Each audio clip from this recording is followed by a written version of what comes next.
বুঝতে পারো এটাই এটা কিভাবে সে কি আচ্ছা না একসঙ্গে করতে হবে একই না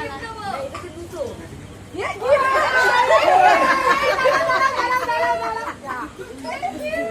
সবচেয়ে পূজার দিকটা ভালো হয়েছে পূজা যা যা উপরের দিক ছিঁড়ে মানে পাওয়া ধরবে খুব সুন্দর চলো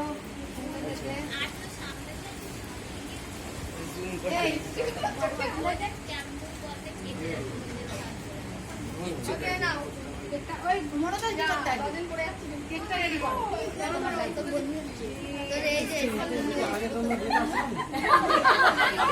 দেখ একটা সবাইকে চাকরি দিলাম এই যে কেকটা কাটার জন্য এগুলো চাকরি দিলো এই দেখো কত কিছু পাচ্ছি এগুলো আমার ফেভারিট জিনিস এই এটা কি সব এখানে নিয়ে চলে এই সব এখানে এই সরে দিলাম বেশি পছন্দের